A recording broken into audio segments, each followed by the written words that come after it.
So hello everyone and welcome to our YouTube channel Educate Well. तो आज हम लोग सीबीएसई क्लास 12 के क्वेश्चंस डिस्कस करने वाले हैं। ठीक है, तो आज हम लोग मैथ्स के क्वेश्चंस डिस्कस करेंगे और हम लोग का आज का टॉपिक है आपका जो मैट्रिसेस हैं उसके हम लोग क्वेश्चंस डिस्कस करेंगे और आज का पार्ट 1 है। ठीक है, तो एक और बात, मैं इसका पार्ट 1 है तो हम लोग आज एक और बात मैं आपको बता दूं कि हम लोग यहाँ पे फ्री गूगल फॉर्म टेस्ट जो लेक्चर में क्वेश्चंस लेके आया हूँ, इन्हीं क्वेश्चंस का मैंने गूगल फॉर्म बनाया है। ठीक है, उसमें 4 ऑप्शंस हैं तो हर क्वेश्चन में तो 4 ऑप्शन का मैंने गूगल फॉर्म बना दिया है। ठीक है, तो वो गूगल फॉर्म में जाके आप क्लिक कीजिएगा तो उसमें आपको आंसर करने मिलेगा। तो पहले आप जाके खुद से उसे देखिए, एसेस कीजिए कि आपको कितना स्कोर मिलता है ना। फिर आप मेरा लेक्चर देखिएगा तो ज़्यादा बेनिफिशियल होगा। ठीक है, तो उसमें बेसिकली आपको मार्क्स पता चलेगा कि आपको हर क्वेश्चन में उसमें 1 मार्क्स है और सही करेंगे गलत करेंगे तो 0 मार्क्स है। ठीक है, लेकिन आपको पता चलेगा कौन कौन से क्वेश्चन आपने सही किए हैं गलत किए हैं। तो पहले उसे मेरा एडवाइस है कि सॉल्व कीजिए और फिर आप ये कर सकते हैं। ठीक है, तो बेसिकली आई एम कश्यप। तो मैं अपने एकेडमिक अचीवमेंट्स आप लोगों से साथ शेयर करना चाह रहा हूँ। तो मुझे AISSC 2021 PCM ने 97.6% मिला है। ठीक है, और मेरा 97.1 परसेंटाइल आया था जेई मेंस 2021 में और मैंने जेई एडवांस 2021 को क्वालिफाई किया है। ठीक है, तो ये मेरे कुछ अचीवमेंट्स हैं। अच्छा, ये AISSC CBSE का जो बोर्ड एग्जाम होता है उसी का नाम है। ठीक है, जिनको नहीं पता है उनके लिए। तो ये मेरा स्नैपशॉट रिजल्ट का, तो मुझे इतने इतने मार्क्स मिले थे, यहाँ से आप इसे देख सकते हैं। ठीक है, इंग्लिश में मुझे 98 मिले थे, मैथ्स में 99, फिजिक्स में 98, केमिस्ट्री में 95 और कंप्यूटर में 98। तो ये मेरे मार्क्स हैं। ठीक है, तो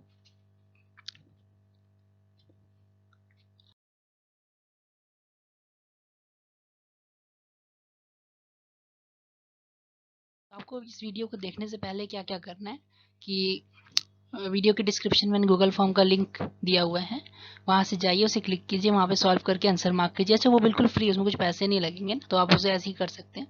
तो उसे सॉल्व करके आंसर मार्क करना है, उसके बाद सबमिट करना है और अपना स्कोर देखना है वहाँ पे। उसके बाद इस वीडियो को देखना है प्रोसीजर और टाइम मैनेजमेंट के लिए। ठीक है, मेन काम क्या होता है, क्वेश्चन करना बहुत लोगों को आता है, लेकिन क्वेश्चन को सही तरीके से सही टाइम के अंदर कर लेना, यही सबसे इंपॉर्टेंट होता है एग्जाम में। ठीक है, सबसे ज़्यादा यही इंपॉर्टेंट होता है। तो ये वीडियो को आप टाइम मैनेजमेंट और प्रोसीजर के लिए देख सकते हैं। ठीक है, बेसिकली अब स्टार्ट करने वाले हैं हम लोग। तो रूल्स क्या है, रूल्स बेसिकली ऐसे कुछ फॉर्मल रूल्स नहीं है, मैंने ऐसे ही आपको बता दिया कि हेजिटेट नहीं करेंगे आप लोग क्वेश्चन पूछने में। क्वेश्चन पूछने में आप लोगों को बिल्कुल हेजिटेंसी नहीं रखनी है। दूसरा है, आप लोग हेल्दी लर्निंग एनवायरनमेंट क्रिएट कीजिए अपने आसपास, मतलब अपना स्टडी टेबल बनाइए, प्रॉपर टेबल पे बैठ के पढ़िए। और जब भी आप लेक्चर देखें तो आपके हाथ में एक पेन और नोटबुक होना चाहिए ताकि आप सॉल्व करें, भले आप रफ नोटबुक में करें लेकिन करें जरूर। ठीक है, तीसरी बात है, आपको ऑप्टिमिस्टिक रहना चाहिए और शांत जगह में थोड़ा पढ़ने की कोशिश कीजिएगा और डिस्ट्रैक्शन से दूर। तो ठीक है, चलिए अब स्टार्ट करेंगे, बहुत देर हम लोग ने बातें कर ली। अब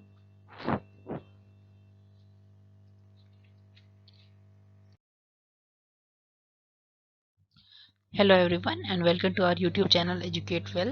तो आज हम लोग मैट्रिसेस के कुछ क्वेश्चंस डिस्कस करने वाले हैं। ठीक है, तो चलिए अब इसे क्वेश्चन डिस्कशन को हम लोग स्टार्ट करते हैं, है ना।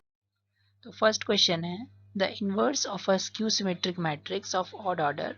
4 ऑप्शन है इसके, तो पहले मैं आपको इसके बारे में थोड़ा बता देता हूँ। स्क्यू सिमेट्रिक मैट्रिक्स उसको बोलते हैं जिसका ट्रांसपोज, मान लीजिए एक स्क्यू सिमेट्रिक मैट्रिक्स अगर है तो इसका ट्रांसपोज लेने से -a आ जाता है, इसका प्रॉपर्टी होता है स्क्यू सिमेट्रिक मैट्रिक्स का। ठीक है, पूछ रहा है इन्वर्स इसका निकालेंगे। तो आपको पता होगा कि स्क्यू सिमेट्रिक मैट्रिक्स जो होता है उसका ऑड ऑर्डर का अगर वो है तो डिटर्मिनेंट उसका 0 होता है। ठीक है, और अगर A ट्रांसपोज आपका -a आता है तो इसका जो इन्वर्स होता है, A ट्रांसपोज का जो इन्वर्स होता है वो भी आपका नेगेटिव ऑफ A इन्वर्स आता है। ठीक है, ये प्रॉपर्टी है, तो उसका भी डिटर्मिनेंट जो होता है वो 0 आएगा। तो जिस भी मैट्रिक्स का डिटर्मिनेंट अगर 0 आता है तो वो एग्जिस्ट, उसका इन्वर्स हमेशा एग्जिस्ट नहीं करता है। अगर आपने ये पढ़ा होगा, if determinant of A equals to 0 then A inverse does not exist. तो आपका A इनवर्स उस केस में एग्जिस्ट नहीं करेगा। तो ऑप्शन नंबर डी आपका करेक्ट हो जाएगा इस केस में। ठीक है, क्वेश्चन नंबर 2 पे चलते हैं। Let A and B be two cross two matrices, consider the statements A B equals to 0, this implies A equals to 0 और B इक्वल्स टू 0। नहीं, ये सही नहीं है। अगर आपका A नॉन जीरो है और B भी नॉन जीरो है then it may be possible कि ए बी आपका 0 आ जाए, ठीक है। मतलब ए डॉट बी मैट्रिक्स का जो मल्टीप्लिकेशन है वो नल मैट्रिक्स आ जाए, ये पॉसिबल है। तो ये करेक्ट, मतलब ये as such not true for all cases, तो इसको लिख देंगे हम लोग नॉट नेसेसरीली ट्रू। मतलब जरूरी नहीं है ट्रू, किसी किसी केस में ट्रू हो भी सकता है और जरूरी नहीं है कि ये ट्रू भी हो, ठीक है। तो फर्स्ट को हम लोग जनरली हम लोग ऐसे सारे के लिए बात करते हैं तो ये फॉल्स हो जाएगा। सेकंड स्टेटमेंट है अगर A B equals to I of T J, ये सब्सक्रिप्ट का मतलब होता है ऑर्डर। तो आइडेंटिटी मैट्रिक्स एक स्क्वायर मैट्रिक्स है, तो इसको हम लोग ऐसे लिखेंगे आइडेंटिटी मैट्रिक्स और उसका ऑर्डर है 2x2, उसको शॉर्ट फॉर्म में I2 लिख देते हैं। तो अगर ये है, अगर कोई दो मैट्रिक्स का प्रोडक्ट करने से आइडेंटिटी मैट्रिक्स आ रहा है तो हम लोग इसका प्रॉपर्टी जानते हैं ना, A into A inverse equals to I होता है ना। तो B यहाँ से हम लोग इन दोनों कंपेयर करेंगे तो B का वैल्यू A इनवर्स के बराबर आएगा या फिर A का वैल्यू B इनवर्स के बराबर आएगा, है ना। तो ये वाला स्टेटमेंट तो ट्रू है आपका। थर्ड स्टेटमेंट क्या बोलता है, A plus B whole square is equal to A square plus 2ab plus B square. नहीं, ये गलत स्टेटमेंट है। इसका सही स्टेटमेंट क्या होगा वो मैं आपको बताता हूँ। ए प्लस बी का होल स्क्वायर निकालेंगे तो ये मैट्रिक्स है, ये आपका अलजेब्रा नहीं है। अलजेब्रा के लिए वो ट्रू होता है, लेकिन इसमें हम लोग मैट्रिक्स में इस तरह से करते हैं। तो फिर हम लोग इसको अगर ओपन करेंगे तो क्या आएगा, A square plus A B plus B A plus B square, ये आएगा, ठीक है। तो यहाँ पे जो A B plus B A को हम लोग 2ab नहीं लिख सकते हैं, क्योंकि in general matrix multiplication commutative नहीं होता है, तो ए बी बी ए के इक्वल होता नहीं है जनरली। तो हम लोग इसको ऐसे 2ab करके नहीं लिख सकते हैं, ठीक है। अगर ये स्टेटमेंट लिखा होता तो ये ट्रू होता, लेकिन ये लिख दिया तो फॉल्स हो गया। मतलब किसी केस में ये ट्रू हो भी सकता है, लेकिन सब केसेस के लिए ट्रू नहीं है। तो हम लोग हर केस का बात करके चलेंगे तो ये फॉल्स है, ठीक है। तो 1 और 3 आपका फॉल्स आ रहा है, तो 1 और 3 आपका फॉल्स आ रहा है और 2 ट्रू आ रहा है, ठीक है। तो डी आपका करेक्ट ऑप्शन हो जाएगा, ठीक है। नेक्स्ट क्वेश्चन पे चलते हैं। क्वेश्चन नंबर 3 क्या बोल रहे हैं, द इक्वेशन दिस, तीन मैट्रिक्स मल्टीप्लीकेशन में है और आंसर इसका नल मतलब 0, एक मैट्रिक्स आ रहा है 1x1 का जिसका एक एलिमेंट है 0। तो फॉर y इक्वल्स टू 0 और फॉर y इक्वल्स टू -1 अलग अलग पी क्यू आर है, इसको मैच करना है, ठीक है। तो पहले इसको सॉल्व करते हैं, चलिए। तो यहाँ से स्टार्ट करेंगे, पहले मैट्रिक्स लिख लेते हैं 1xy 1 0 0 3 2 0 1 -1 1 1xy is equal to 0, ठीक है। इसको थोड़ा सॉल्व करेंगे हम लोग, तो आपको पता है इस तरह से हम लोग मल्टीप्लाई करते हैं, है ना। रो वर्सेस कॉलम मल्टीप्लिकेशन होता है, तो पहले इन दोनों को कर लेते हैं, फिर जो आएगा उसको थर्ड से कर लेंगे तो हो जाएगा, ठीक है। तो इन दोनों का मल्टीप्लिकेशन कैसे होगा, यहाँ पे इसको इससे मल्टीप्लाई कीजिए 1 प्लस ये दोनों तो 0 हो जाएगा तो आपका 1 आ जाएगा यहाँ पे, ठीक है। उसके बाद देखिए इसे सेकंड से करते हैं हम लोग, तो यहाँ पे क्या आएगा हम लोग का, अच्छा इसका ऑर्डर क्या होना चाहिए, तो इसमें 1 रो है और 3 कॉलम्स है और इसमें 3 रो है और 3 कॉलम्स है, तो इसका ऑर्डर 1 क्रॉस 3 आना चाहिए, मतलब ऐसा दिखना चाहिए आपका आंसर इन दोनों का मल्टीप्लाई का, ठीक है। सेकेंड वाली करते हैं तो क्या आएगा, ये 1xy को 3 2 0 से कीजिए तो 3 प्लस 2x, तो ये आ जाएगा 3 प्लस 2x, है ना। और थर्ड वाले को कीजिए तो क्या आएगा 1 -1 और 1 से इसको करना है तो ये आ जाएगा 1 -1 से करेंगे तो -x प्लस वाई, ये आ गया। और ये वाला क्या है 1xy, ठीक है। This is equal to 0। इसको और थोड़ा मतलब अब इन दोनों को मल्टीप्लाई करेंगे हम लोग, तो मल्टीप्लिकेशन कैसे होगा इन दोनों का, एक ही एलिमेंट आएगा उसमें, क्योंकि ऐसे ऐसे इसका ये तीनों को सबसे मल्टीप्लाई करके ऐड करते जाते हैं कि एक टर्म का पता है ना, पहले 1 को 1 से मल्टीप्लाई करेंगे, फिर प्लस बीच में लगाएंगे, फिर 3 प्लस 2x को ऐड करेंगे मतलब x से, तो यह आ जाएगा 3x प्लस 2x स्क्वायर, और 1 माइनस एक्स प्लस वाई को मल्टीप्लाई करेंगे y से, तो आ जाएगा 1 plus minus x y plus y square is equal to 0, ठीक है। तो ये आप इसे अब मैट्रिक्स को इक्वल करने के लिए जो करस्पॉन्डिंग एलिमेंट है उनको इक्वल कर दीजिए, तो 1 plus 3x plus 2x square plus 1 minus x y plus y square का वैल्यू 0 आएगा, ठीक है। अब क्वेश्चन में क्या बोला है, फर्स्ट केस में फॉर y इक्वल्स टू 0, तो y का वैल्यू 0 पुट कर दीजिए फर्स्ट केस के लिए। तो y को 0 पुट करेंगे इस इक्वेशन में तो सिर्फ यहाँ x का टर्म बचेगा, तो क्या आ जाएगा यहाँ से 2 plus 3x plus 2x square, बाकी ये दोनों y 0 है तो ये दोनों 0 हो गया है, इज इक्वल टू 0, है ना। तो यहाँ से 2x square plus 3x plus 2 is equal to 0 एक क्वाड्रेटिक इक्वेशन है, ठीक है। और क्वाड्रेटिक को सॉल्व करने के लिए हम लोग मिडिल टर्म से कर सकते हैं, मिडिल टर्म स्प्लिटिंग से। तो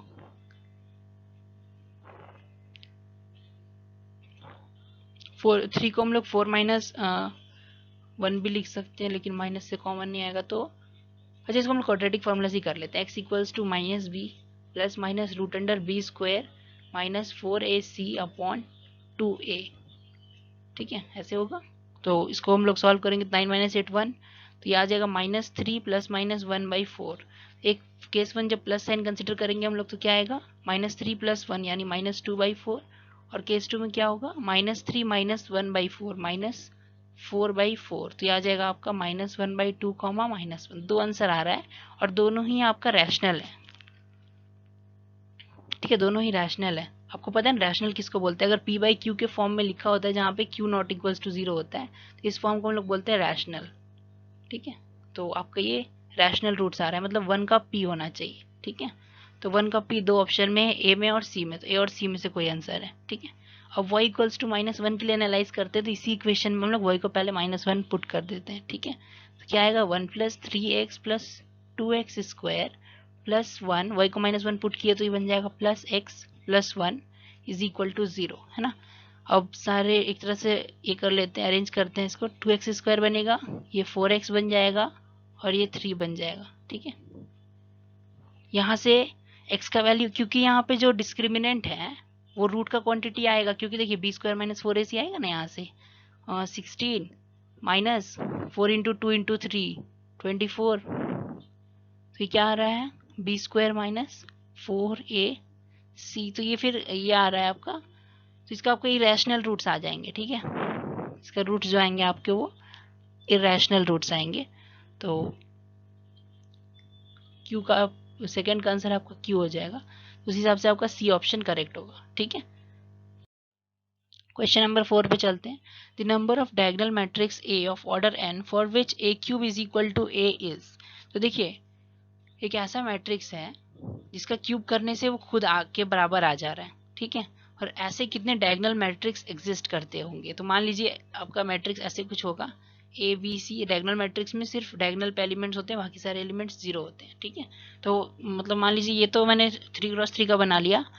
तो पहले n को 3 लेके देखते हैं हम लोग एग्जाम्पल के लिए, फिर हम लोग n के टर्म्स में आंसर निकालेंगे। पहले 3x3 बना के देख रहे हैं हम लोग एक बार। इसका क्यूब कर देंगे तो क्या होगा, आपको पता होगा इसका क्यूब आएगा a cube b cube c cube 0 0 0 0 0 0। Diagonal matrix का प्रॉपर्टी होता है कि उसका क्यूब कीजिएगा अगर, तो डायगोनल एलिमेंट्स का क्यूब कर दीजिए, मतलब उसका पावर अगर n कीजिएगा तो डायगोनल एलिमेंट्स का पावर n कर दीजिए और बाकी सबको 0 ही रहने दीजिए, तो वही आ जाता है। प्रॉपर्टी यही है इसका। तो इस तरह से अगर इसको इक्वल दिया हुआ है क्वेश्चन में, तो करस्पॉन्डिंग एलिमेंट्स इक्वल होना चाहिए, मतलब ए क्यूब के equal, B equals to B cube और C is equal to C cube. ठीक है, ये तीनों तभी पॉसिबल है, या तो ए आपका 0 हो, या तो ये आपका -1 हो, या तो ये आपका 1 हो, या बी के लिए भी यही 3 केसेस है। तो हर एलिमेंट के लिए 3 केसेस है। और एन, अगर मान लीजिए तो 3x3 का मैंने एग्जाम्पल लिया, अगर मान लीजिए एन ऑर्डर का मैट्रिक्स होता है तो उसमें n डायगोनल एलिमेंट्स होंगे आपके, यहाँ से यहाँ तक n डायगोनल एलिमेंट्स होंगे, है ना। और अगर n डायगोनल एलिमेंट्स हैं तो हर के लिए 3 केसेस पॉसिबल होंगे, क्योंकि उनका क्यूब करना है तो 3 केसेस ये बनेगा, 0 1 -1, है ना। तो यहाँ पे n हर को 3 केसेस मिल सकते हैं, 0 1 -1 0 1 -1 0 1 -1, और ऐसे n को मिल सकते हैं। तो आंसर क्या होगा, 3⁻n। इतने तरीकों से हम लोग 3 चीज़ों को इस तरह से अरेंज, मतलब एक जगह पे 3 ऑप्शन है तो टोटल इतना आपके केसेस बन जाएंगे, 3⁻n। ठीक है, पीएनसी का थोड़ा यूज हुआ है इसमें, तो इस क्वेश्चन को एक बार ध्यान से देखिएगा, समझ में आ जाएगा। क्वेश्चन नंबर 5 पे चलेंगे अब हम लोग। तो क्वेश्चन नंबर 5 में क्या बोला गया है, if a is equal to a b 0 a is nth root of i2 then choose the following statements. अच्छा, ये nth रूट है, मतलब इसका मतलब ये हो गया कि आपका जो a है वो i का पावर 1/n है। ठीक है, तो हम लोग इस दोनों तरफ पावर n ले सकते हैं, तो a का पावर n i आ गया। ठीक है, अब देखिए, then choose the correct statement. Correct statement choose करने बोला कि अगर n ऑड है तो a का वैल्यू 1, b का वैल्यू 0 होगा, मतलब n ऑड या इवन पे a और b का कुछ फिक्स्ड वैल्यूज आएगा, उसी के बारे में हम लोगों से पूछा गया है। ठीक है, तो एक एग्जांपल लेता हूं मैं, n को 2 ले लेते हैं एक बार। ठीक है, 2 तो एक इवन क्वांटिटी है, तो n को 2 लेंगे तो क्या आएगा, a² इक्वल्स टू i, है ना। इसका मतलब है a dot a equals to i। तो ए को ए से डॉट कर देते हैं, A B 0 A, A B 0 ए, तो क्या आएगा ये, यहाँ पे आ जाएगा आपका ए स्क्वायर, इसको मल्टीप्लाई करके यहाँ आ जाएगा आपका A B plus A b 2ab। अच्छा मैं यहाँ पे ए बी और बी को अलग अलग ट्रीट करूँ क्योंकि ये तो नंबर्स मल्टीप्लाई कर रहे हैं ना, मैट्रिक्स थोड़ी है ये, तो एक नंबर है, ए बी सी डी सब एक नंबर, मतलब ए बी 0 और ए सब नंबर्स हैं, ठीक है। तो ए बी और बी इस तरह से मल्टीप्लाई किया तो 2ab आ गया, इसको मल्टीप्लाई करेंगे तो यहाँ 0 आ जाएगा, और इसको मल्टीप्लाई करेंगे तो यहाँ कितना आ जाएगा, ए स्क्वायर, ठीक है। तो आपका आंसर आ जाएगा दिस इज इक्वल टू आई मतलब 1001, ठीक है। तो यहाँ से आपको 2ab का वैल्यू 0 आ रहा है और ए स्क्वायर का वैल्यू 1 आ रहा है, ठीक है। तो यहाँ से तो b 0 आ गया आपका, क्योंकि ए का वैल्यू तो यहाँ से आ जाएगा ना, ए का वैल्यू आपका +-1 हो सकता है, ठीक है। अब +1 होगा कि -1 होगा ये हम लोगों को देखना पड़ेगा, है ना। तो इसके लिए हम लोग जनरल केस पे बात नहीं कर सकते, तो यहाँ पे हम लोगों को स्पेसिफिक केस बनाना पड़ेगा इसका इवन ऑड का, ठीक है। तो देखिए, लेकिन उसके लिए हम लोग को बेसिक कैलकुलेशन ये तो करना ही पड़ेगा, तो हम लोग a का पावर 4 एक बार निकाल लेते हैं, A square multiplied by A square से, ठीक है। तो ए स्क्वायर का वैल्यू कितना था, ए स्क्वायर 2ab 0 ए स्क्वायर, इसको मल्टीप्लाई करेंगे ए स्क्वायर 2ab 0 ए स्क्वायर से, ठीक है। तो ये क्या आएगा, इसको इस तरह से मल्टीप्लाई करेंगे तो ये आएगा ए टू द पावर 4, इधर से आ जाएगा ये ए स्क्वायर इंटू 2ab प्लस ए स्क्वायर, मतलब 2 इंटू ए स्क्वायर इंटू 2ab ये आ जाएगा, ठीक है। और ये क्या आएगा, 0 एक इससे कर दीजिए तो 0 आ जाएगा ये, और इसको इससे कर दीजिएगा तो क्या आएगा ये ए टू द पावर 4। तो आपका आंसर क्या आया, A to the power 4 A square B 0 A to the power 4, इसका वैल्यू आपका आई के बराबर होगा, क्योंकि ए स्क्वायर आई है तो ए का पावर 4 भी आई होगा, तो आई का मतलब क्या है 1001, तो इसको ए टू द पावर 4 को आप 1 कर दीजिए, ठीक है। और 4a स्क्वायर बी को 0 कर दीजिए, तो यहाँ से फिर से b का वैल्यू तो 0 आ रहा है आपका, और ए का वैल्यू यहाँ से क्या आ रहा है, यहाँ से भी +-1 आ रहा है। तो हम लोग इसमें अभी श्योर नहीं है कि ए का वैल्यू +1 होगा कि -1 होगा, ठीक है। तो अब हम लोग चलते हैं ऑड के केसेस पे, तो एन का वैल्यू एक बार 1 लेके देखते हैं। एन की वैल्यू 1 लेंगे तो 1001 से इसको इक्वेट करेंगे ए बी 0 ए, तो यहाँ से आपका ए का वैल्यू 1 आ जाएगा और बी का वैल्यू 0 आ जाएगा, है ना।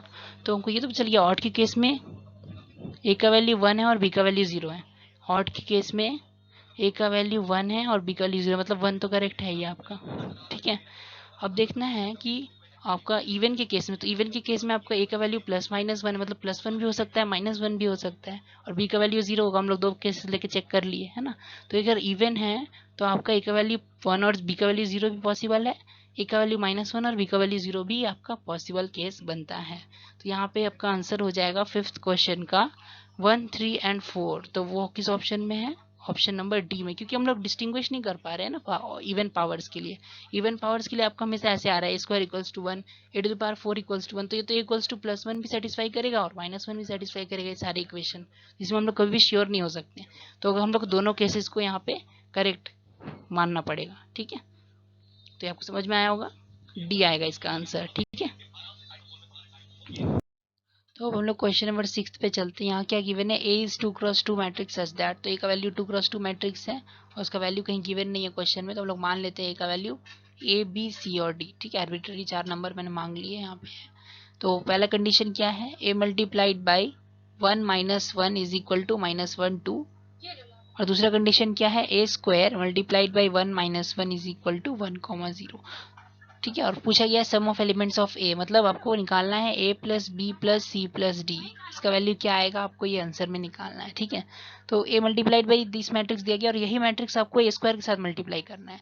तो मतलब एक अच्छा चीज़ यहाँ पे, मतलब एक चीज़ का फ़ायदा ले सकते हैं यहाँ पे, आप इसको इस तरह से लिख दीजिए, ठीक है। इसका वैल्यू आएगा आपका 1 0, ठीक है। तो अगर आप इसको यहाँ पे अच्छा से लिखेंगे तो ये तो वही चीज़ है क्वेश्चन में गिवन है, -1 2, ठीक है, इज इक्वल टू 1 0। तो अब देखिए आप कितना इजी बन गया आपका क्वेश्चन, आपको सिर्फ 2 इक्वेशन मिल जाएगा इससे और 2 इक्वेशन इससे, और उसे सॉल्व करना है, ठीक है।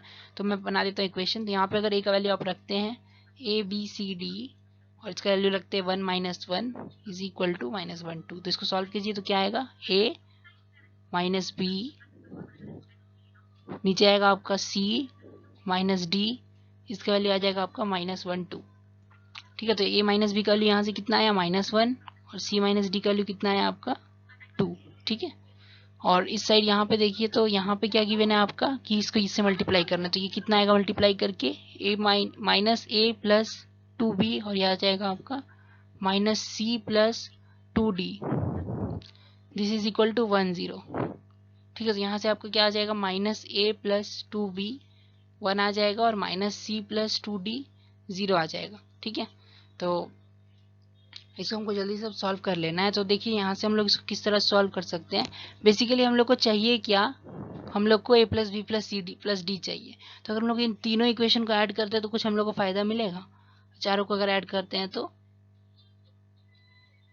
चलिए पहले चारों को ऐड करके देखते हैं। इसको 1 2 3 और 4 चारों को ऐड कर लेते हैं। ठीक है, तो a minus b plus c minus d minus a plus 2b minus c plus 2d is equal to 2 minus 1 plus 1, तो 2 आ जाएगा इसका वैल्यू। ठीक है, तो यहाँ से a और a कैंसिल हो गया आपका और c और c कैंसिल हो गया।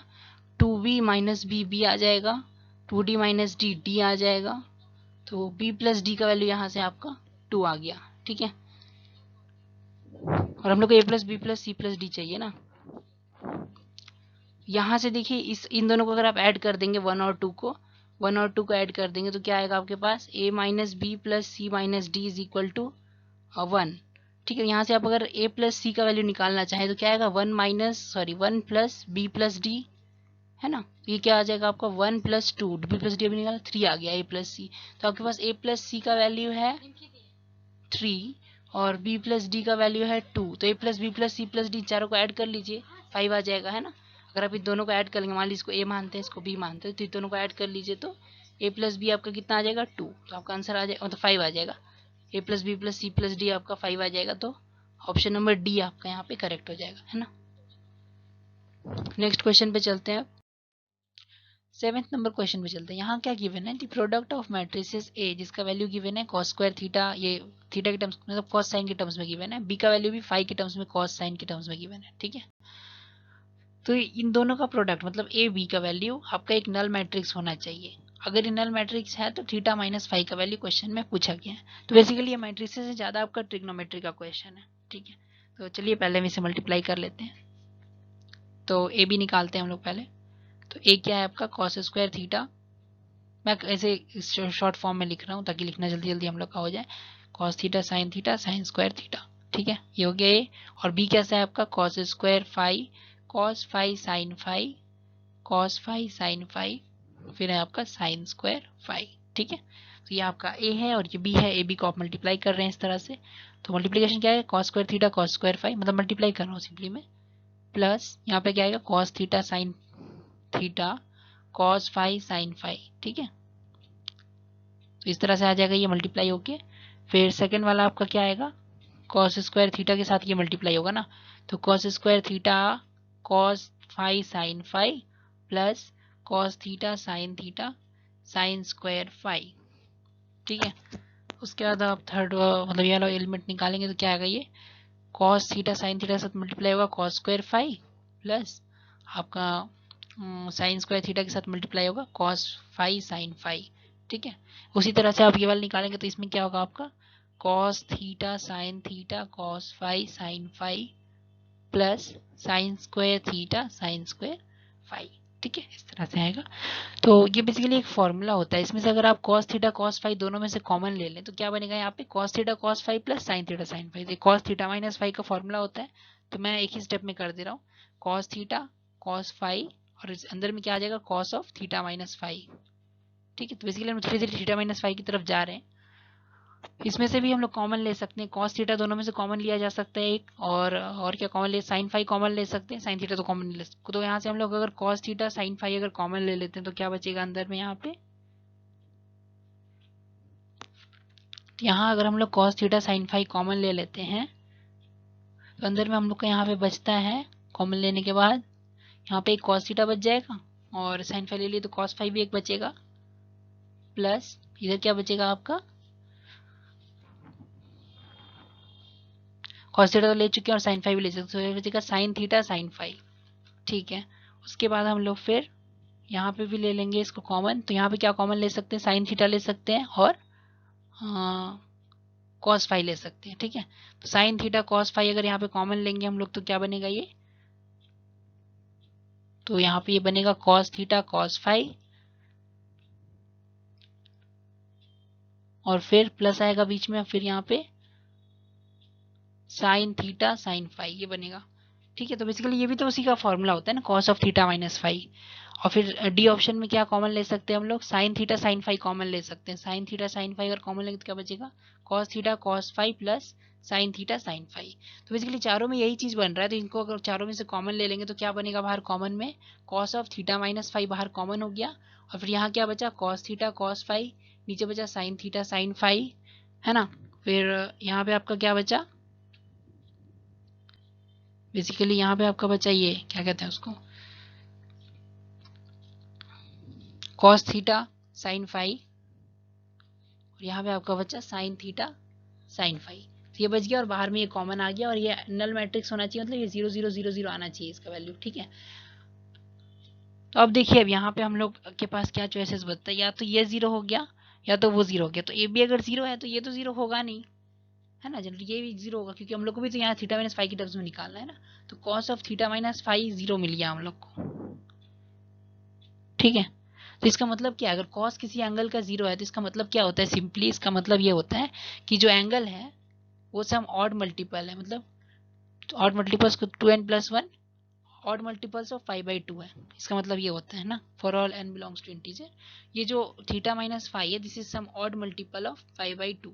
तो ऑड मल्टीपल्स को हम 2n+1 भी लिख सकते हैं, 2n-1 भी लिख सकते हैं, लेकिन ऑप्शन में यहाँ 2n+1 वाला दिया हुआ इसलिए 2n+1 वाला ही हम लोग कंसिडर करेंगे, ठीक है। तो यहाँ पे आपका आंसर ही होगा। अब आपको मान लीजिए इस तरह से नहीं आ रहा तो आप एक और तरीका लगा सकते थे, आप n का वैल्यू 0 डालेंगे।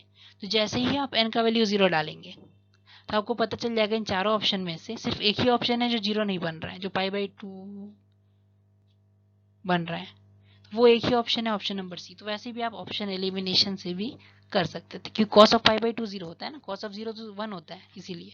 तो अगर आप वैसे करते तो बहुत जल्दी हो जाता है, ऐसे भी थोड़ा टाइम लगा, बस cos फाई थीटा के टर्म्स में थोड़ा ज़्यादा ही हो गया था, ड्रामेटिक होकर थोड़ा लेंदी हो गया ये, ठीक है।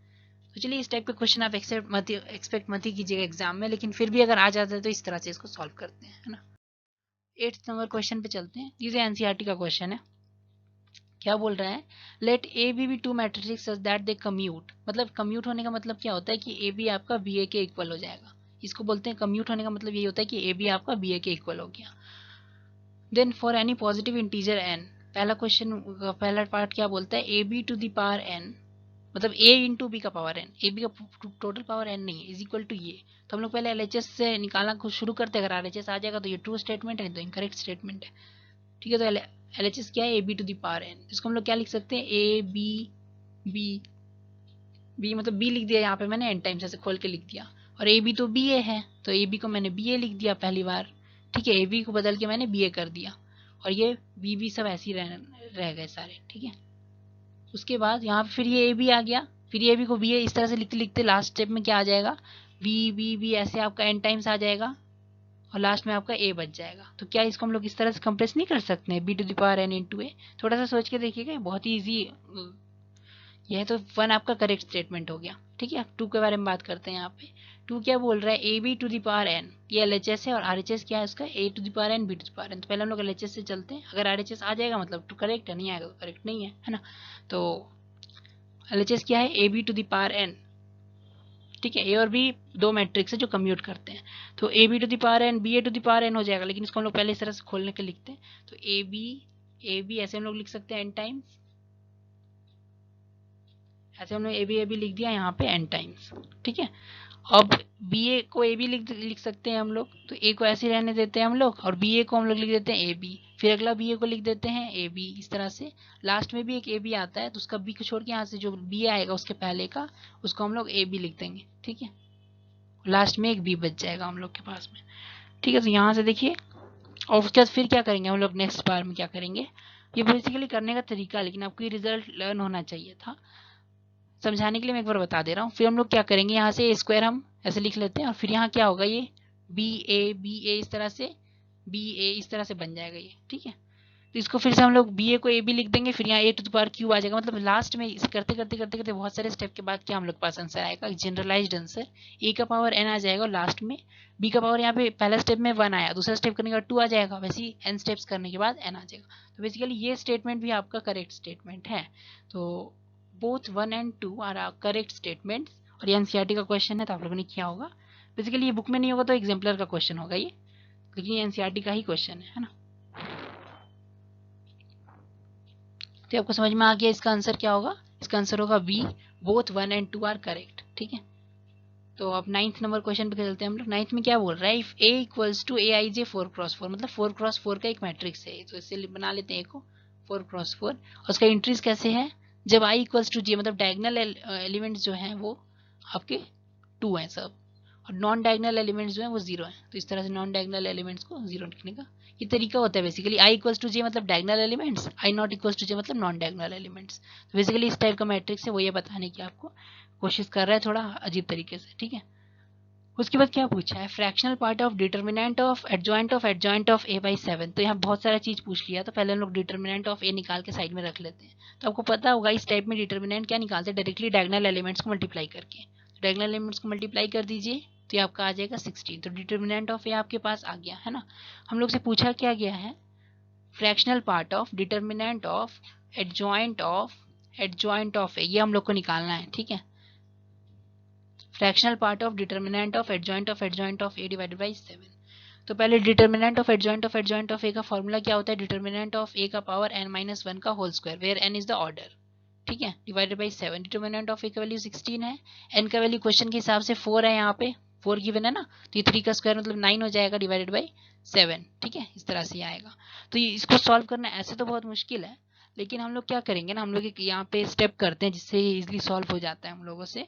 उसको उस स्टेप को कैसे करते हैं हम लोग, जैसे 16 है, मैं आपको बताता हूँ। 16 को हम लोग 2 के पावर 4 लिख सकते हैं, और 16 का पावर 9 है हम लोग के पास में, तो 2 का पावर 36 लिख सकते हैं उसको।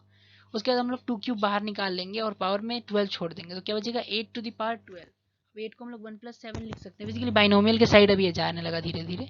तो 8 को 1+7 लिख सकते हैं, और इसका पावर 12 बन जाएगा डिवाइडेड बाई 7। इसका आंसर आपको डायरेक्टली लर्न रहना चाहिए कि इसका आंसर आपका क्या आ जाएगा, 1/7 प्लस समथिंग समथिंग आएगा। तो कि फ्रैक्शनल पार्ट अगर आप निकाल रहे हैं तो ये सब तो इंटीजर आएंगे, तो फिर फ्रैक्शनल पार्ट तो आपका इसका 1/7 बच जाएगा सिर्फ। तो इसका ऑप्शन करेक्ट ऑप्शन आंसर हो जाएगा ऑप्शन नंबर ए, है ना। तो अब हम लोग क्वेश्चन नंबर 10 पे मूव ऑन करेंगे। क्वेश्चन नंबर 10 क्या बोल रहा है, if alpha beta gamma minus alpha is to be square root of 2 rowed unit matrix. मतलब 2 रोड यूनिट मैट्रिक्स मतलब सिंपली I2 का बात हो रहा है ये, मतलब 1001 जो मैट्रिक्स होता है ना आपका, उसको इस तरह से भी लिखा जा सकता है, 2 rowed unit matrix. Then alpha beta gamma should satisfy the relation, क्या रिलेशन सेटिस्फाई करना चाहिए। तो बेसिकली आप लोगों को क्या गिवन है, एक मैट्रिक्स है ए जो कि स्क्वायर रूट है आई का, सॉरी ए है स्क्वायर रूट आई का, मतलब आई का स्क्वायर रूट ए है ना। हाँ, तो इसका दोनों तरफ स्क्वायर कर दीजिए तो ए स्क्वायर इक्वल्स टू आई आ जाएगा आपका। ठीक है, तो चलिए अब हम लोग ए स्क्वायर निकालते हैं, उसको आई के इक्वेट कर देते हैं। तो ए स्क्वायर ए क्या है आपका, ये है ए स्क्वायर क्या होगा, ये इंटू मतलब खुद को खुद से मल्टीप्लाई करते हैं तो स्क्वायर बन जाता है ना मैट्रिक्स के टर्म्स में। तो alpha beta gamma minus alpha को इससे मल्टीप्लाई कीजिए तो क्या आएगा आपका, alpha square plus beta gamma, फिर यहाँ पे क्या आएगा आपका alpha beta minus alpha beta मतलब 0, फिर यहाँ पे क्या आएगा आपका alpha gamma minus alpha gamma 0, और यहाँ पे ये अल्फा ये वाला माइनस ये, तो ये कितना आ जाएगा आपका gamma beta plus alpha square. ठीक है, तो बेसिकली इसको आइडेंटिटी मैट्रिक्स से अगर आप कंपेयर करेंगे तो alpha square plus beta gamma का वैल्यू कितना आ जाएगा 1। ठीक है, तो आपका alpha square plus beta gamma 1 होना चाहिए, मतलब alpha square plus beta gamma -1 0 होना चाहिए। ठीक है, तो ऑप्शन नंबर बी आपका यहाँ पे करेक्ट हो जाएगा। तो ये बहुत ही इजी क्वेश्चन था, खाली लैंग्वेज से लिख के डराने की थोड़ी कोशिश की गई थी कि 2 रोड यूनिट मैट्रिक्स लिख देंगे तो बच्चे समझ नहीं पाएंगे कि I2 की बात की गई, लेकिन हम लोग समझदार हैं तो हम लोग इसे समझ जाएंगे कि I2 की बात की गई है और फिर हम लोग इसे निकाल लेंगे। ठीक है, तो अब नेक्स्ट क्वेश्चन पे चलेंगे। 11th नंबर क्वेश्चन पे यहाँ क्या बोल रहा है, A is a square matrix such that A square equals to A. अगर ये आपको पता है ना, अगर ए स्क्वायर ए के बराबर है तो ए क्यूब क्या होगा, ए इंटू ए स्क्वायर, और ए स्क्वायर तो ए है तो ये क्या हो जाएगा ए इंटू ए क्या है ए स्क्वायर, जो कि ए आ जाएगा। तो मतलब अगर ए स्क्वायर ए होता है तो इसको आइडेम्पोटेंट मैट्रिक्स बोलते हैं। तो एक कोई भी पावर करने से आपका आंसर एक ही आता है ना। तो अब यहाँ पे क्वेश्चन में क्या गिवन है, 1 + a मतलब आइडेंटिटी मैट्रिक्स प्लस ए का क्यूब माइनस 7a, इसका वैल्यू क्या आएगा अगर ये स्क्वायर मैट्रिक्स है तो इसका वैल्यू आई के टर्म्स में या नल मैट्रिक्स के टर्म्स में गिवन है क्वेश्चन में, ठीक है। तो अभी हम लोग चलिए इसको सॉल्व करते हैं। तो देखिए यहाँ पे क्या होगा, आई प्लस ए को मल्टीप्लाई करेंगे, आई प्लस ए को मल्टीप्लाई करेंगे आई प्लस ए 3 बार, ठीक है, माइनस 7a। तो ये पहले दोनों को अगर मल्टीप्लाई करेंगे तो क्या आएगा, आई स्क्वायर जो कि आई ही होता है, फिर क्या आएगा आई इंटू ए आ जाएगा, ए इंटू आई वो भी ए आ जाएगा, तो 2a प्लस ए स्क्वायर आएगा, ये थर्ड वाला टर्म आपका, ठीक है। ये तो पहले दोनों को मल्टीप्लाई करके आया। अब फर्स्ट सेकंड को मल्टीप्लिकेशन को अगर थर्ड से मल्टीप्लाई करेंगे तो क्या आएगा, देखिए थर्ड है आपका आई प्लस ए माइनस 7a।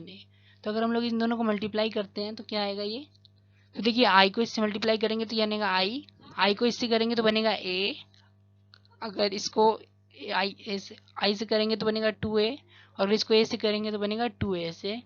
फिर हम लोग ए स्क्वायर को मल्टीप्लाई करेंगे तो ए स्क्वायर बनेगा, और इसको ए स्क्वायर करेंगे तो ए क्यूब बनेगा माइनस 7a, ठीक है। ये चीज़ हम लोग को निकालना है इसका वैल्यू। तो ये कितना आ जाएगा आपका 2a plus 2a 4a plus ए 5a माइनस 7a, तो ये आपका माइनस 2a हो जाएगा प्लस ए स्क्वायर प्लस ए क्यूब प्लस आई, ये आपका आंसर आ रहा है, ठीक है। और यहाँ पे भी आपको गिवन है कि अगर ए स्क्वायर ए है तो ए का कोई भी पावर तो ए होगा, मैंने आपको भी प्रॉपर्टी बताया। तो ये हो जाएगा minus 2a plus A plus I, तो इसका वैल्यू कितना आ रहा है आपका, ये सब कैंसिल हो जाएगा, आपका वैल्यू सिर्फ आई बचता है, तो आपका आंसर हो जाएगा ऑप्शन सी आई। तो ये आइडेम्पोटेंट मैट्रिक्स पे क्वेश्चन था, एक बहुत ही अच्छा क्वेश्चन था। तो ये आइडेम्पोटेंट मैट्रिक्स क्या होता है कि अगर ए स्क्वायर ए होता है तो ए का कोई भी पावर करने से ए ही आएगा। इसका प्रूफ ये मैंने आपको दिखा दिया, ए क्यूब के लिए A4 ए क्यूब इंटू ए, और ए क्यूब तो ए है तो ये स्क्वायर बन मतलब ए इंटू ए बन जाएगा, तो ए स्क्वायर फिर ए आएगा। तो किसी को भी आप सॉल्व कर लीजिए, ए का कोई भी पावर वो आपका ए ही आ जाएगा, ठीक है। तो यहाँ पे आपका ये प्रॉपर्टी को यूज करते हुए आंसर आ जाएगा ए, है ना।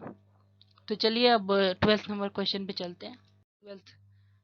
12th नंबर क्वेश्चन में हम लोगों से क्या यहाँ पूछा गया कि if a and b are square matrices of order n, then a minus lambda i and b minus lambda i commute for every scalar lambda only if। तो कम्यूट करने का मतलब क्या होता है, अगर हम लोग बोल देंगे p और q कोई दो मैट्रिक्स हैं और दोनों कम्यूट कर रहे हैं, तो कम्यूट करने का मतलब सिंपली ये होता है कि P Q will be equal to Q A. This is called commutation, मतलब लॉ ऑफ कम्यूटेशन। ऐसे तो जनरली मैट्रिक्स होल्ड नहीं करते हैं, लेकिन क्वेश्चन में अगर गिवन है होल्ड करते हैं तो फिर हम लोग उसको उसके ऊपर अप्लाई कर देंगे। तो जैसे ये दोनों कम्यूट कर रहे हैं क्वेश्चन में, ए माइनस लैम्डा आई और बी माइनस लैम्डा आई, तो this multiplied by this is equal is same as this multiplied by this, ठीक है। मतलब a minus lambda I multiplied by b minus lambda I will be same as b minus lambda I multiplied by a minus lambda I. जिसको multiply कर लेते हैं हम लोग, तो पहले a के साथ में इस पूरे करेंगे। अच्छा, matrix multiplication in general commutative नहीं होता है, अगर ये दोनों कम्यूटेटिव है तो जरूरी नहीं है a b कम्यूटेटिव होगा, है ना। तो आपको मैट्रिक्स मल्टीप्लिकेशन में थोड़ा संभल के ऑर्डर का ध्यान रखते हुए करना पड़ता है। जनरली जैसे अलजेब्रा में करते हैं उस तरह से आप नहीं कर सकते हैं, ठीक है। तो उसी तरह से मैं यहाँ लिख दे रहा हूँ। पहले हमने सारे ब्रैकेट को ओपन कर दिया है, ठीक है। अब यहाँ से हम लोग मल्टीप्लाई करेंगे तो क्या आएगा, ए बी माइनस लैम्डा ए, आई के साथ कोई भी मल्टीप्लाई होकर वही मैट्रिक्स बन जाता है, इसीलिए वो वही रहेगा, ठीक है। फिर यहाँ क्या आएगा माइनस लैम्डा बी, फिर यहाँ से क्या आएगा प्लस लैम्डा स्क्वायर आई का आई स्क्वायर आया था, लेकिन आई स्क्वायर का वैल्यू भी आई के बराबर ही होता है। आपको ये प्रॉपर्टी पता होना चाहिए कि आई का कोई भी पावर करके आई ही आ जाता है, ठीक है। यहाँ से क्या आएगा बी ए भी लिख देंगे तो गलत हो जाएगा, इसीलिए मैंने बोला कि इससे अच्छा से आपको ब्रैकेट खोल के करना चाहिए। तो यहाँ से फिर minus lambda B minus lambda A, यहाँ से आई कहाँ गया, आई मल्टीप्लाई हो गया बी के साथ, आई बी बन गया, है ना, इसीलिए वो दिख नहीं रहा है। प्लस लैम्डा स्क्वायर आई आया, इसको इससे कैंसिल कर दीजिए, इसको इससे कैंसिल कर दीजिए और इसको इससे कैंसिल कर दीजिए, तो आंसर आ जाएगा आपका ए B is equal to B A. तो अगर आपका ये दोनों मैट्रिसेस कम्यूट करता है ए माइनस लैम्डा आई और बी माइनस लैम्डा आई, तो आपका ए बी बी ए के इक्वल होना चाहिए, ये कंडीशन आपको सेटिस्फाई करना चाहिए, ठीक है। तो 13th नंबर क्वेश्चन पे आप चलते। तो अब हम लोग 13th नंबर क्वेश्चन पे चलते हैं। Matrix A such that A square is equal to 2a minus 1 where I is identity matrix, then for n greater than 2 a to the power n is equal to. तो हम लोग basically n का value 3 डाल के इसको substitute करके check कर लेते हैं। एग्जाम में हम लोग ऐसे करना है, एग्जाम बेसिकली हम लोग n लेके नहीं बनाते हैं कभी भी, ठीक है। तो एग्जाम में टाइम बस लिमिटेड होता है, तो लिमिटेड टाइम में कैसे करना है वो मैं अभी आपको सिखा रहा हूँ, ठीक है। जब हम लोग जनरल कोर्स करेंगे तो उसमें हम लोग समझेंगे इसका प्रॉपर मेथड क्या है, लेकिन अभी मैं आपको मतलब इससे भी आंसर तो सही आएगा ना आपका, तो ये भी प्रॉपर ही हुआ। तो ठीक है, ए क्यूब आपका क्या आएगा, ए इंटू ए स्क्वायर। ठीक है, ए इंटू ए स्क्वायर का वैल्यू क्वेश्चन में क्या गिवन है, 2a माइनस आई। ठीक है, फिर इसको हम लोग मल्टीप्लाई कर लेते तो क्या आएगा, ये 2a स्क्वायर माइनस ए स्क्वायर का वैल्यू क्वेश्चन में क्या गिवन है, फिर से हम लोग उसको पुट करेंगे। बेसिकली हम लोग को यही करना है, हमेशा ए स्क्वायर आते जाएगा और ए स्क्वायर का वैल्यू पुट करते जाना है, जब तक बेसिकली लीनियर टर्म्स में ना आ जाए आंसर हम लोग का, मतलब सिर्फ ए के टर्म्स में ना आ जाए। तो 4a माइनस 4i माइनस ए, तो क्या आ जाएगा ये आपका 3a माइनस 4i। तो ये ए क्यूब का वैल्यू आ गया। अब हम लोग सब्स्टिट्यूट कर लेते हैं, अगर n का वैल्यू 3 डालने से हम लोग का आंसर जो आना चाहिए कि पावर n का मतलब ए क्यूब का, वो कितना आना चाहिए, 3a माइनस 4i। तो किस ऑप्शन में 4i आ रहा है, सबसे पहले ये देखते हैं, इसमें 4i आ रहा है, नहीं इसमें 4i नहीं आ रहा है ना, नहीं सॉरी 4i कहाँ से हो गया, 2 1 2 2i था ना हम लोग का, 2i था ये हम लोग का। ठीक है, कैलकुलेशन एरर था, 2 इंटू -1 थी, -2 होना चाहिए, तो 2i आना चाहिए। तो 2i किस में आ रहा है, इसमें तो i आ रहा है, ये गलत ऑप्शन है, इसमें भी आया गलत ऑप्शन है, ये 2i आ रहा है, इसमें 2i आ रहा है, तो इसमें आगे वाला टर्म क्या है, यहाँ पे 3a बन रहा है और यहाँ पे 4a बन रहा है, 2 स्क्वायर इंटू ए, तो 4a बन जाएगा, ये गलत है, सी सही है। ठीक है, तो आप खाली सब्सटीट्यूट कर दीजिए, यहाँ पे एन का वैल्यू 3 डालिए आप इस ऑप्शन में, तो क्या आ जाएगा आपका 3a माइनस 2i। तो आपका ये वाला आंसर आ जाएगा, जो हम लोग का भी एंट्री डाल के आया, तो और किसी में आ नहीं रहा है तो आप इसे चेक कर सकते हैं। ठीक है, 14th नंबर क्वेश्चन पे मूव ऑन करेंगे। ए का वैल्यू गिवन है कुछ, तो ये ऐसा जब भी आंसर क्वेश्चन होता है ना, तो इसमें आपको एक चीज लर्न करके रखना है कि एक वैल्यू कोई नॉन जीरो, बाकी सब जीरो है ना, तो इसका कोई भी पावर मतलब ए स्क्वायर जीरो आएगा, ए क्यूब जीरो आएगा, मतलब नल मैट्रिक्स आएगा, 8/4 नल मैट्रिक्स आएगा, ये सब आपको पता होना चाहिए। ठीक है, उसके बाद ये वाला जो एक्सप्रेशन का गिवन ये मैट्रिक्स दिया हुआ, तो a plus B plus C plus d आपसे पूछा गया है। ठीक है, तो अब इसे लिख सकते हैं i प्लस ए, उल्टा भी कर सकते हैं, एडिशन मल्टीप्लीकेशन में अलाउड नहीं होता, एडिशन में आप कर सकते हैं, i plus A minus 50a is equal to a v c d, ये गिवन है आपको।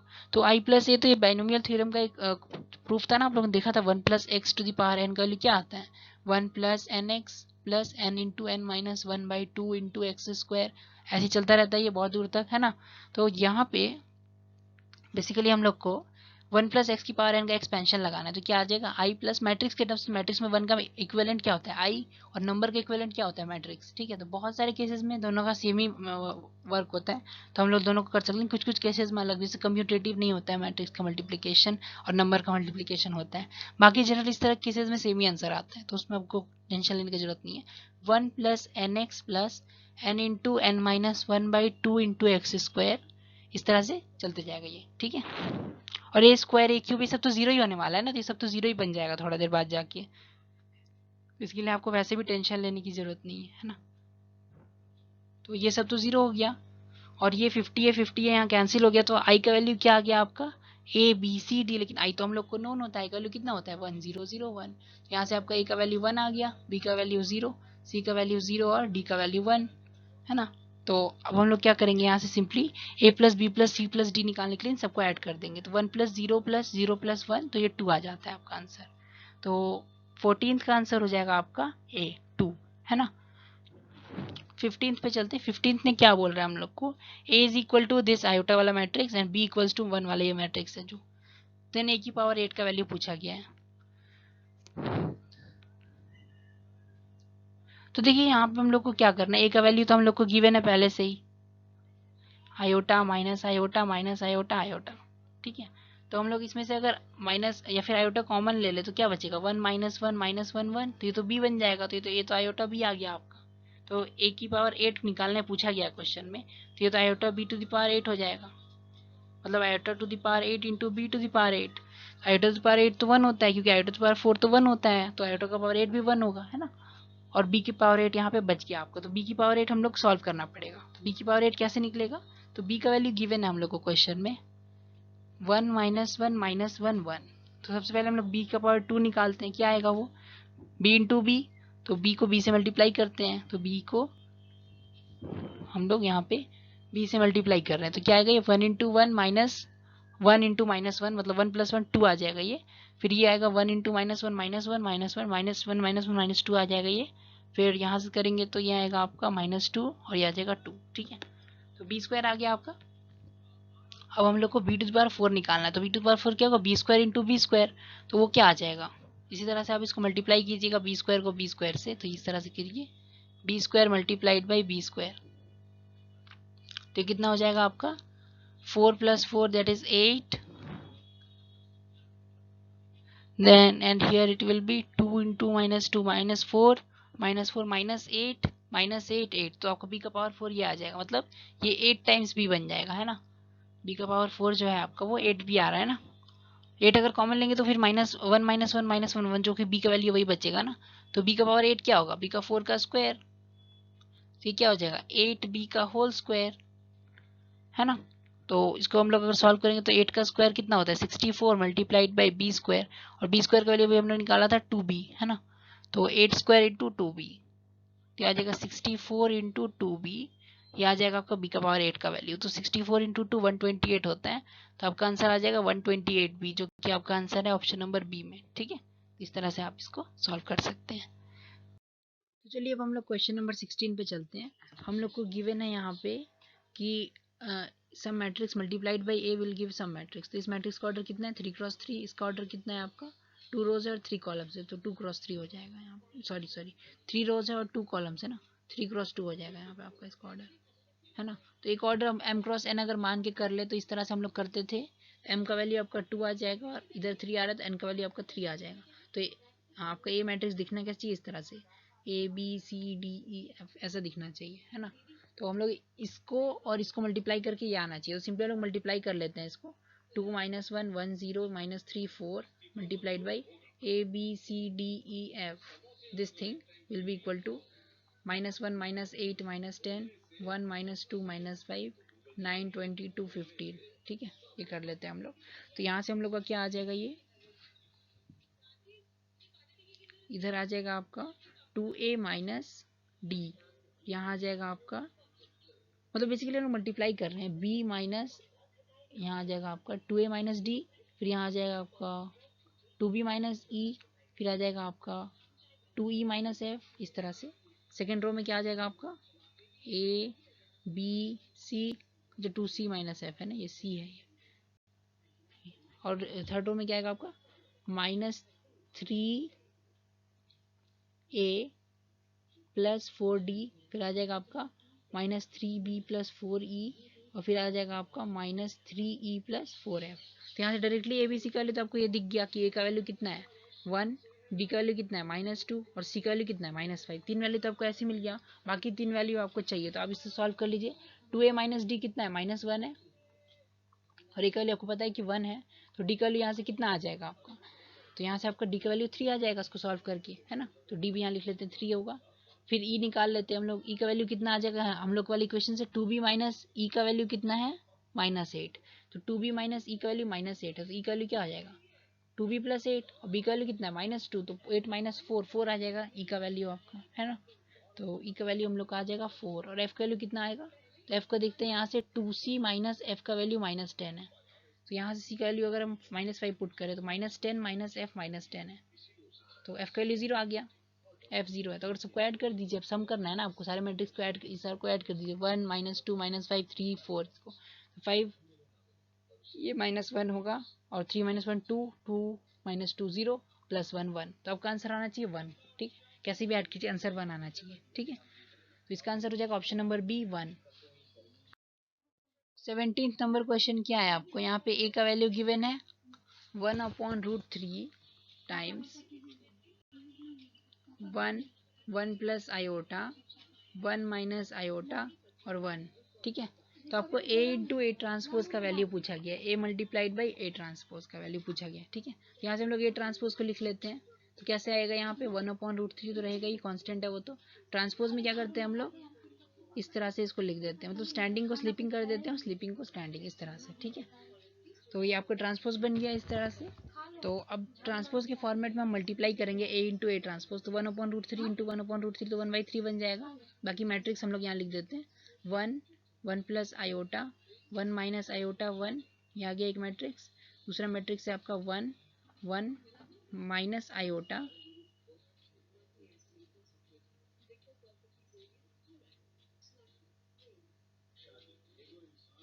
सॉरी यहाँ पे माइनस प्रिंटिंग मिस्टेक है, यहाँ पे एक -1 होना चाहिए था क्वेश्चन में, है ना। यहाँ पे एक -1 होगा, यहाँ पे भी एक -1, इसकी वजह से आपका आ जाएगा, ठीक है। तो यहाँ पे भी आपका एक -1 आ जाएगा, है ना। तो क्वेश्चन का प्रिंटिंग मिस्टेक था, तो उसको करेक्ट कर लीजिएगा। यहाँ -1 है तो यहाँ पे आपका आ जाएगा 1 + i, यहाँ पे -1, ठीक है। इसको आप मल्टीप्लाई करके सॉल्व कर सकते हो। तो यहाँ पे इसका वैल्यू क्या आता है, बेसिकली मैंने इसको पहले भी कर रखा था एक बार, तो मेरे नोटबुक में लिखा हुआ है कि इसका वैल्यू आता है आपका बेसिकली 3003, ठीक है। उसके बाद आप इसको सॉल्व कीजिएगा तो आपका आ जाएगा 1001, जो कि आइडेंटिटी मैट्रिक्स होता है, ठीक है। तो आपका ऑप्शन आ जाएगा ऑप्शन नंबर बी, है ना। 18th नंबर क्वेश्चन पे चलते हैं अब हम लोग। क्या लिखा है, identify the incorrect statement in respect to two square matrices A and B comfortable for sum and product. अगर कोई दो मैट्रिक्स सम और प्रोडक्ट कंफर्टेबल होते हैं तो उनके केस में हम लोग क्या लिखते हैं, trace of A plus B will be same as trace of A plus trace of B. Trace क्या होता है, सम ऑफ डायगोनल एलिमेंट्स, और अगर डायगोनल एलिमेंट्स ए के जोड़ो उसके बाद बी के जोड़ो, या फिर ए बी के साथ में जो पहले जोड़ दो दोनों को फिर डायगोनल एलिमेंट्स जोड़ो, तो भी तो सेम ही आएगा ना आपका। तो ये तो सही स्टेटमेंट है। इनकरेक्ट पूछना था, स्टेटमेंट सही है लेकिन इनकरेक्ट पूछना था, इसलिए गलत ऑप्शन हो गया। फिर सेकंड पार्ट देखते हैं, trace of A alpha times A is equal to alpha times trace of A. ये भी सही बात है। देखिए अगर कोई एक समय एक एग्जांपल लेके दिखा देता हूँ आपको। मान लीजिए एक एलिमेंट था, आपको मैट्रिक्स था a b c d e f g h i, ऐसा कुछ 3x3 का लेके मैं दिखा दे रहा हूँ आपको, ठीक है। तो आपको क्या करना है, यहाँ पे ए इंटू अल्फा, इसको अल्फा से मल्टीप्लाई कर दीजिए तो अल्फा ए आ जाएगा आपका। अल्फा ए क्या आ जाएगा, alpha A alpha be alpha सी, इस तरह से अल्फा डी अल्फा ई अल्फा एफ अल्फा जी अल्फा एच अल्फा आई आ गया। तो ये आपका अल्फा ए आ गया। इसका ट्रेस क्या आएगा, alpha times A plus E plus I. तो वही तो लिखा हुआ है, alpha times trace of A, trace of A क्या, A plus E plus I, तो alpha times trace of A लिख सकते हैं ना हम लोग इसको। तो बेसिकली ये तो सही स्टेटमेंट है, बी भी सही स्टेटमेंट है और गलत ऑप्शन है, क्योंकि मान लो ये गलत ऑप्शन है क्योंकि सही स्टेटमेंट है, क्वेश्चन में इनकरेक्ट पूछा है। और सी क्या है, ट्रेस ऑफ ए का transpose is equal to trace of A. तो आपको ये बात ध्यान होगा कि ए ट्रांसपोज का अगर आप ट्रेस निकालेंगे तो वो डिफरेंट आएगा। क्यों, क्योंकि देखिए इसका ट्रांसपोज कर लीजिए आप, ट्रांसपोज क्या आएगा, इसका ट्रांसपोज कीजिए तो क्या आएगा, transpose a b c d e f g h i. इसका ट्रेस क्या आएगा, ए प्लस ई प्लस आई, ठीक है। और पहले क्या आ रहा था आपका, ए प्लस ई प्लस, हाँ तो ट्रांसपोज में भी ट्रेस तो सेम ही आता है ना। तो ये भी सही, मतलब ये भी इनकरेक्ट स्टेट, मतलब इनकरेक्ट ऑप्शन है, सही।